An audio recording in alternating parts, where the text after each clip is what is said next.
En examinant le principe des vainqueurs, nous devons remarquer deux choses. Quand le corps tout entier faillit, Dieu choisit quelques personnes pour prendre position en faveur de tout le corps.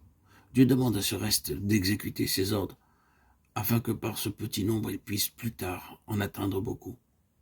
Lorsque Dieu fit choix des enfants d'Israël, il les appela tous à être un royaume de prêtres parmi les nations. Exode 19, 5, 6. Mais au mont Sinaï, ils adorèrent le veau d'or et faillirent lamentablement. À cause de cette situation, Dieu choisit les Lévites qui obéirent à ses ordres pour être vainqueurs.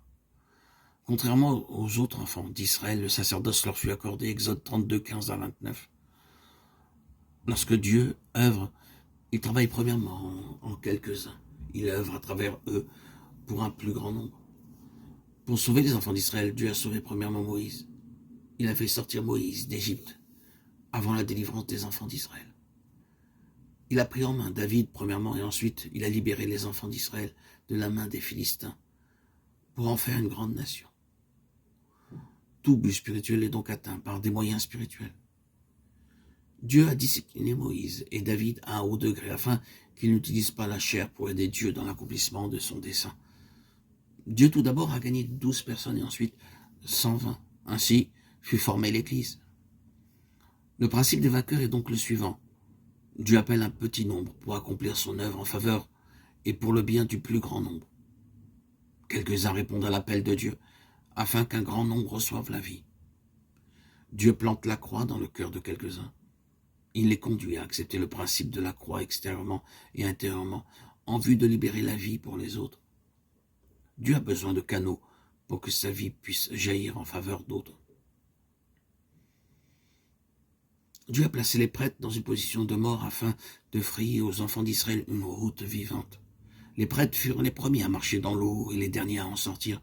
Ils représentent les vainqueurs de Dieu. Aujourd'hui, Dieu cherche une compagnie de personnes qui, à l'image des prêtres du récit biblique, marcheront dans l'eau, entreront dans la mort, accepteront la discipline de la croix, se tiendront sur le terrain de la mort, en vue d'ouvrir une route vivante en faveur de l'Église. Si Dieu nous place dans la mort, c'est pour donner la vie aux autres. Les vainqueurs de Dieu sont les pionniers de Dieu. Et Josué dit aux sacrificateurs, portez l'arche de l'Alliance et passez devant le peuple. Ils portèrent l'arche de l'Alliance et ils marchèrent devant le peuple. Josué 43, 6. Et dès que les sacrificateurs qui portent l'arche de l'Éternel, le Seigneur de toute la terre, poseront la plante des pieds dans les eaux du Jourdain seront coupées. Les eaux qui descendent d'en haut, elles s'arrêteront en un monceau. Josué 3, 13. Quand les sacrificateurs qui portaient l'arche furent arrivés au Jourdain et que leurs pieds se furent mouillés au bord de l'eau, le Jourdain regorge par-dessus toutes ses rives.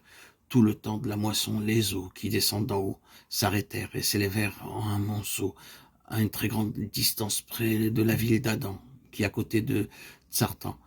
Et celles qui descendaient vers la mer de la plaine, la mer Salée, furent complètement coupées.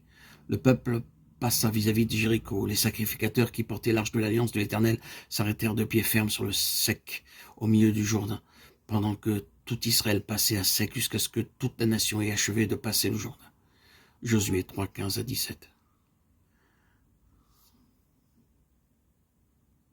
Les sacrificateurs qui portaient l'arche se tinrent au milieu du Jourdain jusqu'à l'entière exécution de ce que l'Éternel avait ordonné à Josué de dire au peuple, selon tout ce que Moïse avait prescrit à Josué.